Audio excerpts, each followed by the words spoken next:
I've trained over 1,000 people with Pectus Excavatum to improve their condition without surgery over the last 10 years.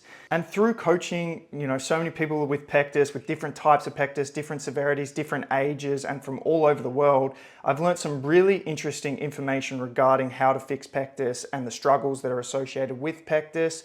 And so I want to break down everything that I've learned from being the world's only Pectus specialized coach and successfully coaching thousands of people to improve their condition in this video. The first thing that I've learnt is that this is not easy. Treating your Pectus without surgery, utilizing something like exercise, is not for everyone, and that's because it requires hard work and discipline. To actually improve your Pectus Excavatum with exercise, with building muscle, requires significant effort on your behalf. And for that reason, it's not for everyone, because not everyone has that motivation and level of discipline.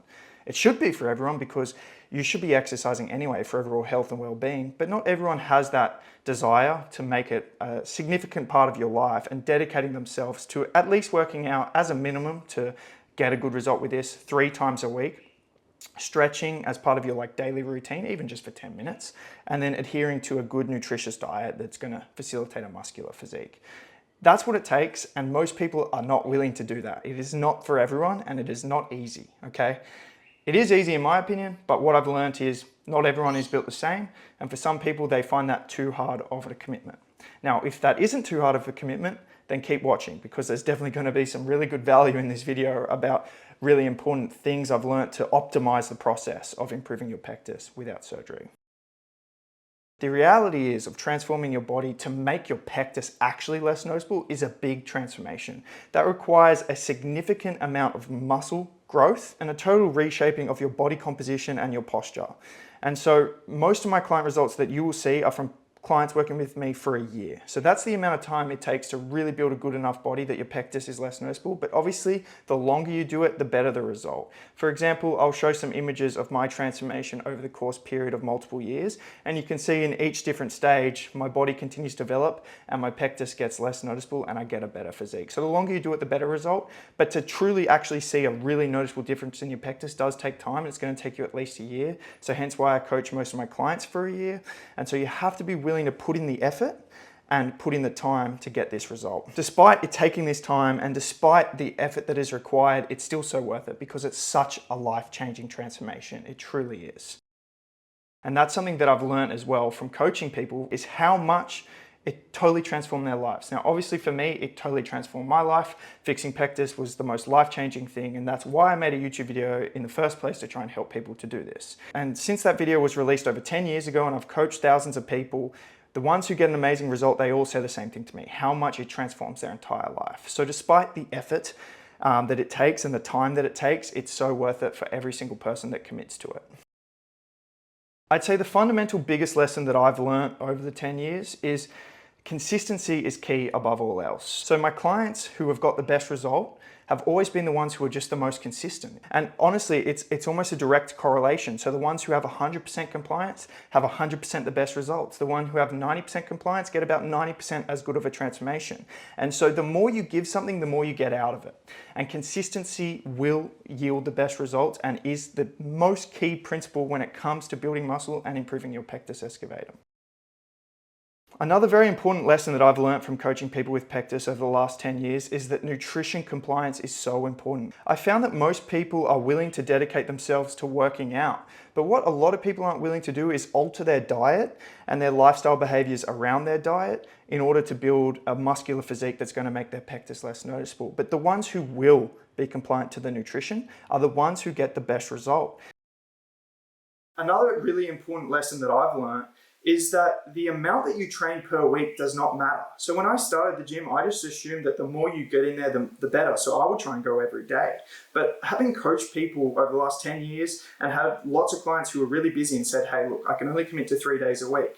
And then had lots of clients who can also work out 4 days a week and 5 days a week. I've come to realize that all of them got an amazing result if they were consistent with their program and consistent with their nutrition. And so ultimately, the amount of muscle they built, it really didn't matter, as long as they were just consistent with working out, consistent with nutrition, consistent with stretching, and working out hard with intensity. So the amount that you go to the gym, whether it's 3, 4, or 5, it won't really impact the outcome very much. Obviously, 5 days a week is going to be more optimal, But even with 3, you can get an amazing transformation. Like some of these client results I'll show you now are from 3 days a week of training. So, they obviously transform so much, and that's just in the course period of 1 year. So you can certainly make 3 days a week work. And for a beginner, honestly, 3 days a week is pretty well optimal. But anything more than that will probably be overdoing it for now. And then as they get more experience, we could increase the frequency. But it's been a really interesting lesson for me, because when I started this, I assumed that the more you train, the better the result. But the reality is, as long as you're just consistent with your routine, you train hard, even 3 days a week, you can get an amazing result. And I've actually implemented that into my own training. So I used to train, as I said, 6 to 7 days a week. Now I probably lift weights 4 to 5. And I've probably got the best physique that I've ever had right now. Another really interesting lesson that I've learned is that whether you're training at home or at the gym, it doesn't really matter. Now, I have found that clients who want to just do calisthenics don't build as much muscle or build their chest as well to mask the pectus as people who are utilizing weights. So I definitely think weights is better than just body weight. But in terms of whether you're doing it at home or at the gym, it doesn't matter too much. The gym is definitely more optimal because we can utilize different machines and cables, which are really advantageous to utilize for pectus and for developing the chest. But at the same time, you can still get a great result with at home as long as you're consistent, as long as you apply yourself to your nutrition. With an at-home setup though, you do need to get like at least some dumbbells, a bench, a pull-up bar, and some bands so we can like replicate cable exercises. But if you want to train at home, you can still get an amazing result and improve your pectus. A big misconception is that you can only improve your pectus or build muscle when you're young. But what I've realized from coaching people and coaching so many pectus warriors in their 40s and 50s is that even if you are 40, you can get an amazing transformation. Even if you're 50, age doesn't really matter. Obviously, you've got more testosterone and muscle building hormones when you're young. But even when you're in your 40s, you'll still, if you are compliant to a gym program, you're compliant with your nutrition, you will still completely transform and make your pectus look so much better. Age doesn't really impact it as much as you would think. Another really interesting lesson that I've learned is that the severity of pectus does matter, but it doesn't matter as much as you would think. Okay, so obviously the milder your case, the more muscle building will make that unnoticeable. And that is certainly true. But what I've realized is even in a severe case, they can make it look so much better. Like just look at some of my severe client testimonials. Like they were able to make their pectus significantly less noticeable with building muscle and improving their posture. So the severity, it definitely does matter, and that is a lesson that I've learned, is that like, hey, I've got to be realistic with someone on the strategy call. If they have a severe case and they come to me, I've got to be like, hey, if you look at my result, like you're not going to be able to make your pectus as unnoticeable as I did because I had a milder case. But the reality is you can still make it look so much better. So that's a really important lesson. And so if you're wondering with the severity of your pectus, if you can improve it, everyone can improve it. But the milder it is, the more you can make it unnoticeable with building muscle. Now for me, as a kid with pectus, the thing that affected me more than the sunken chest was actually my flaring ribs. Once I dedicated myself to the gym, I saw a real noticeable improvement in my rib flare. Now, I've never really liked to preach that training abs or the gym will actually reduce rib flare in terms of the bone structure, but I do really think something happens there. Okay, there's no scientific evidence to support this, but for me personally, training my abs and my obliques, getting a strong core has significantly made my rib flare less noticeable, and I've seen that in all my client testimonials as well. It's something that really separates my program from other programs. A lot of programs don't put much emphasis on abs. I basically program abs or obliques in my clients' workouts every single time they go to the gym. And I really see a noticeable improvement in my clients' rib flare when they dedicate themselves to my training. And so something happens there. I'm not sure what it is, but training can definitely make your rib flare look a lot better. And that's definitely something that I've learned and has been reinforced over the last 10 years of coaching thousands of people with Pectus Excavatum.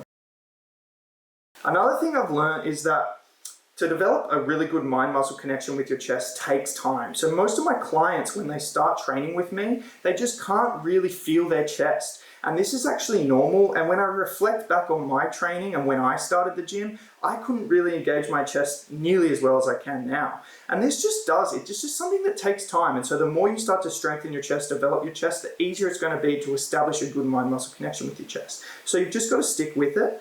But then you've also got to make sure that your form is good. And so it's very important to try and film yourself so you can actually see how you're moving, and then compare that to like a video tutorial from me, for example, to show you, so you can see if you're matching that and if you've got the right form. And if you're a client, obviously you can send me a video of your form. So this is one of the benefits of signing up to my coaching, which I do still have some spots for, and then I can assess your form and make sure you're doing it properly, because the mind to muscle connection is something that's really important, and it's something that's definitely been reinforced for me as a coach. Is sometimes when my clients are like, hey, I'm not really seeing a great result, I'm like, hey, can you send me some videos of you training your chest? And they're just doing it wrong. So it's something that I've really learned from coaching people over these 10 years, is that the way you do it makes a big difference, and that mind-muscle connection is very important. It does take time to develop, but it is important you're working on your form to get that as optimal as possible from the start. And then that mind-muscle connection is only going to get stronger and stronger as you get stronger and as your chest gets more developed. A big thing that I've learned, and probably the biggest mistake I see when clients have sent me videos, is that they exercise too fast. So if you were to film yourself now, you might notice that you're exercising too fast. So I would encourage all of you, when you're working out, just to slow it down a little bit. Focus on the muscle more, focus on the range of motion, and focus on that burn. Like, make it painful. Don't just try and get the set done and then tick that box. Make it as hard as you can, slow it down, and have good control. Another really interesting lesson that I've learned as a coach is that most people don't push themselves. And when they think they're training hard, they're really not training nearly as hard as they think. So often I get my clients to send me videos and I'm like, hey, like, why did you stop there? You had so much more reps in the tank.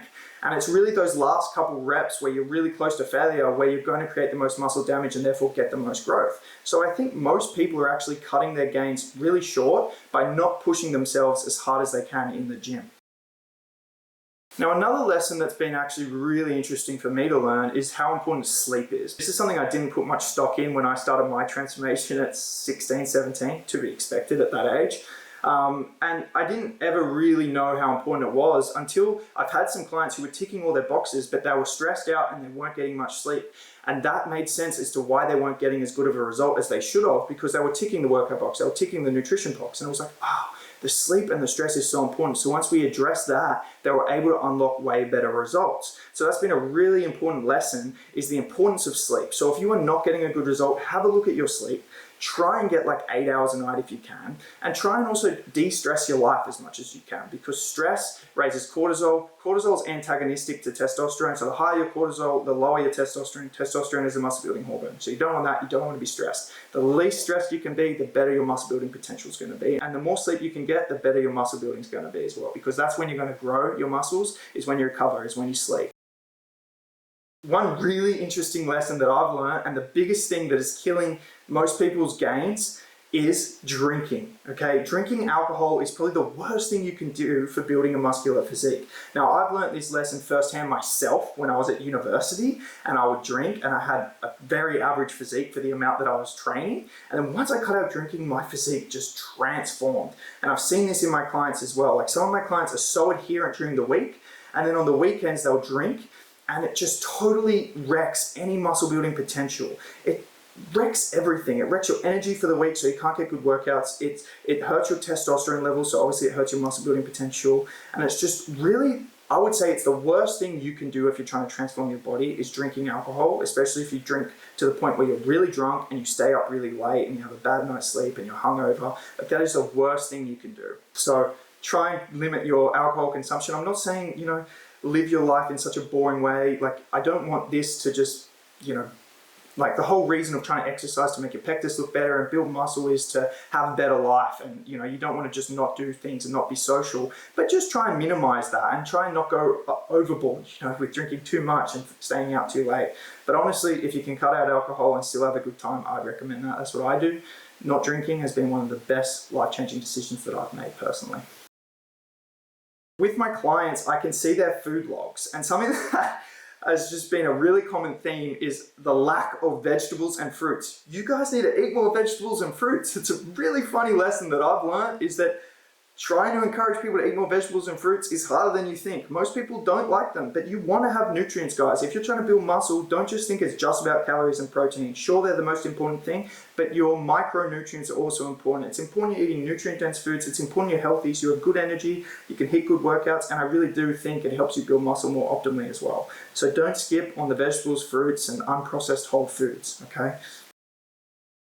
Something that's also been really interesting for me to learn is how much having a set plan is key for good results. And the reason I learned this lesson is because, I've coached thousands of people now, and I have hundreds that come to me saying, hey, I've tried to work out on my own for years and I just not get a good result. And then they sign up to my coaching program, they have a set plan, and within a matter of months, they're emailing me or messaging me and saying, hey, Riley, this has been so amazing. I've gotten a better result in a couple of months on your program than I did just doing random workouts on my own for the last 2 years. And that just goes to show how important having a set plan is, and a proper program as well. So if you really want to build a good physique and make your pectus highly noticeable, I think having a set plan is really important. So anyway, guys, that is all the lessons that I've learned from coaching people with Pectus Excavatum to improve their conditions over the last 10 years. And I really hope this video was valuable for you. If you are looking to transform your pectus, then I would highly recommend my coaching program. Obviously it works. And despite exercise and treating your pectus without surgery taking time and taking effort, having a set program is going to be the fastest way for you to get the result with the least amount of effort. You've got the plan, you've just got to follow it, and you'll get an amazing result. So if you are interested, then go to my website, fixpectus.com, and apply for coaching.